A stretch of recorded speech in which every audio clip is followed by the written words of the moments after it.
The house on Hollow Vale had no address. It didn't appear on any maps. People swore it wasn't there yesterday. But if you drove far enough through the thick pines that carved the backwoods of Maine like scars across flesh, you'd eventually find it waiting. It didn't look abandoned. The paint was a sickly shade of white, like bleached bone under moonlight. The windows were always clean, as if someone had just wiped them from the inside. But no one ever saw lights on. No one ever saw anyone come or go. No one who went in ever came out. Not entirely. The legend had smoldered in the town of Gilead for decades.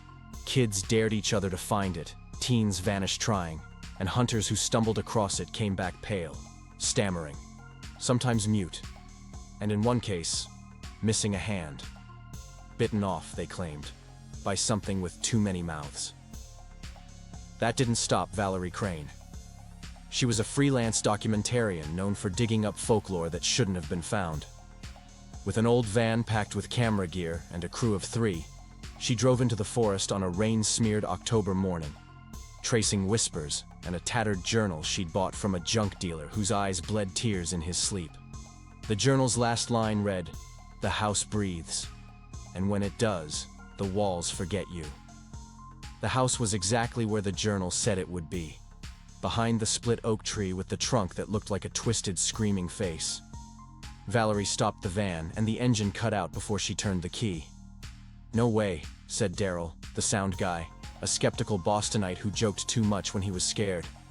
"This looks like it's waiting for us." "It is," said Mira, the camera operator. Her voice was hollow, as if she'd seen this place before in a dream she never remembered having. They filmed everything: the approach, the stillness of the trees that didn't sway, the wind howled all around them. As they stepped onto the porch, every board groaned like an old throat trying to scream underwater. Valerie reached for the door. It opened on its own. Not quickly, not with menace. Slowly, like a sigh, like it was tired of waiting. Inside, the house was fresh, not dusty. The furniture was covered, but the sheets were clean. No cobwebs. A faint ticking sound echoed, like a distant grandfather clock with a heartbeat. Then the door slammed shut behind them. The cameras flickered. Mira cursed, and a shiver crawled through the air like static. "We're not alone," Daryl said, eyes wide. "No," Valerie replied, turning to the others with a grin too sharp. "We never were." That first night, they slept in sleeping bags in the parlor. At midnight, the house began to whisper.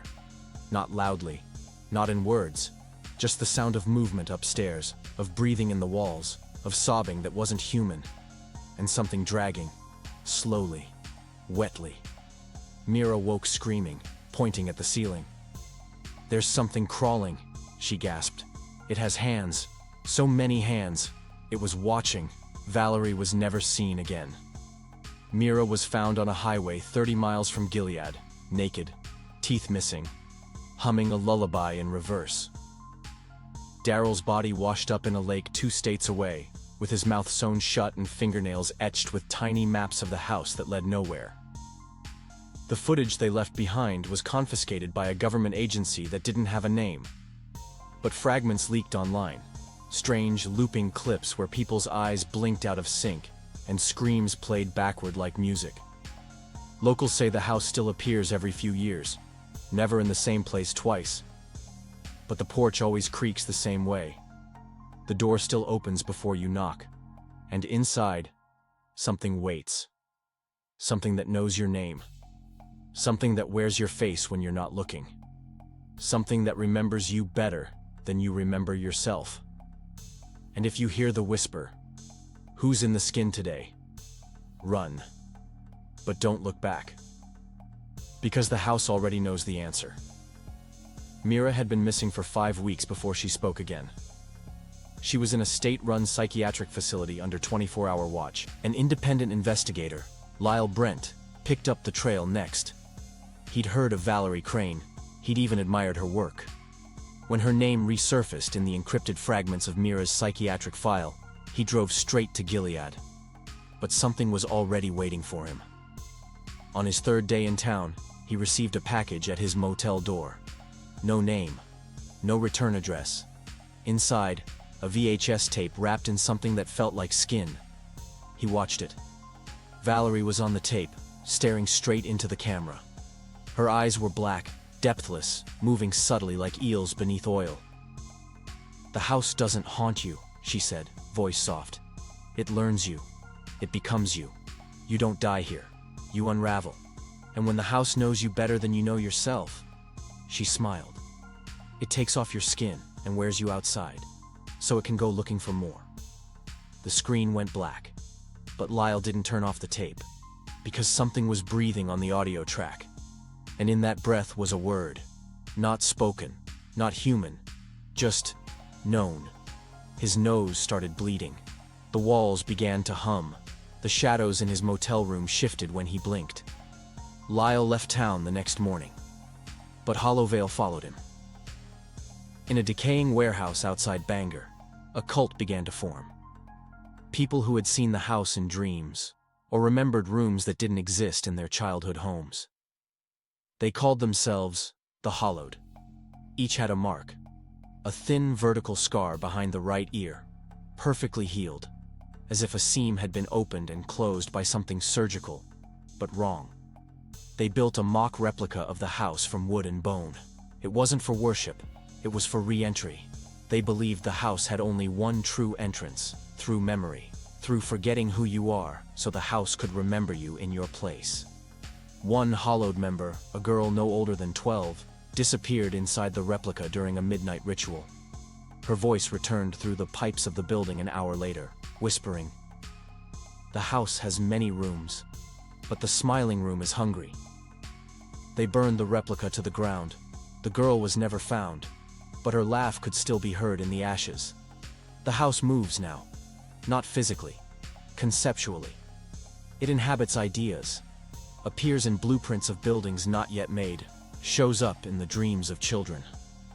It can exist for a moment in the shadow behind your closet door, in the pattern of cracks in your ceiling, or in that room you swear wasn't there yesterday. The smiling room is its heart. It's not always visible, but if you hear laughing from behind a wall, slow, rhythmic, childlike, you're near. And if you open the door and find yourself standing in a long hallway lined with portraits of people who look exactly like you, run. Don't blink. Don't breathe too loud. And never, ever smile back. Because the moment you do, it sees you. And if it sees you long enough, you belong to it. There are reports now. A couple in New Hampshire remodeled their home, only to find an extra door in the attic. Behind it, a room with no floor, just teeth. A boy in Vermont disappeared after drawing a picture of a house that grew people. A live Twitch stream by an urban explorer ended with the camera turning to face him, only it wasn't him. It was close, but the eyes were wrong. Each time, the same message was found written somewhere in blood, in soot, or carved into bone. Who's in the skin today? Lyle Brent? He was found a month later in a church in ruins, smiling wide, sewing a second mouth onto a mannequin. He was whispering to it, "You can be me. I'm tired. Let the house remember me for a while."